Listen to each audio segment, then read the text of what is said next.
والد کے فوت ہو جانے کے بعد ایک دن حسن نے والدہ سے کہا، امی اب ہم کیا کریں گی؟ ابو ہمیں اکیلا چھوڑ گئی۔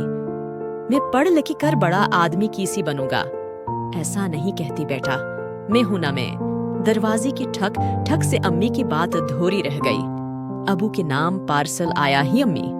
حسن نے لفافہ ہاتھ میں پکڑی اندر آتے ہوئے کہا، بیٹا آس پر نام کس کا ہے؟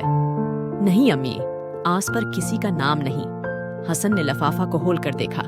یہ کیا امی اتنی ساری پیسے؟ امی نے بھی حیرت سے دیکھا۔ دوسری دن حسن اسکول گیا تو استاد نے پوچھا، اے حسن بیٹا آج تو آپ بہت خوش ہیں، کیا بات ہے؟ جس سر میں آج بہت خوش ہوں۔ حسن نے اپنی استاد کو بتایا، استاد جہبو کی بعد میں اور میری امی بہت پریشان تھی، مگر پتہ نہیں کون اللہ کا نیک بندہ ہمارے دروازے پر پیسوں سے بھرا لفافہ چھوڑ گیا۔ حسن نے تفصیل بتائی تو شاہد صاحب مسکرا دی۔ پھر یہ سلسلہ اس وقت تک چلتا رہا جب تک حسن پڑھ لکھ کر آرمی میں ملازم نہ ہوا۔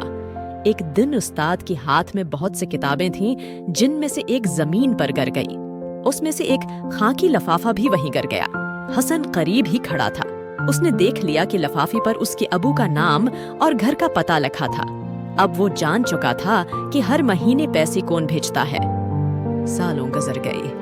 حسن نے اپنی استاد سے رابطہ نہ توڑا، کیونکہ وہ ان کا احسان مند تھا اور ان کی وجہ سے ہی اسی نوکری ملی۔ کچھ مہینوں سے اسی چھٹی نہیں مل رہی تھی اور نہ استاد شاہد سے رابطہ ہو رہا تھا۔ چھٹی ملتی ہی حسن گھر پہنچا۔ شام میں جب وہ استاد شاہد کے گھر گیا تو پتہ چلا کہ وہ کرائے کے مکان میں رہتی تھی۔ وہ چند ماہ سے بیمار تھی۔ کرایہ نہ دے سکی تو مالک مکان نے گھر سے نکال دیا۔ حسن پریشان تھا، مگر جلد ہی اس نے استاد شاہد کا دوسرا گھر ڈھونڈ لیا، مگر دیر ہو گئی کیونکہ شاہد استاد کا انتقال ہو چکا تھا۔ گھر میں بوڑھی ماں اور بیوی تھی۔ بیٹی کی شادی ہو گئی۔ حسن نے ایک لفاف بوڑھی اماں کے ہاتھوں میں دیا اور تفصیل بتا کر گھر واپس آ گیا۔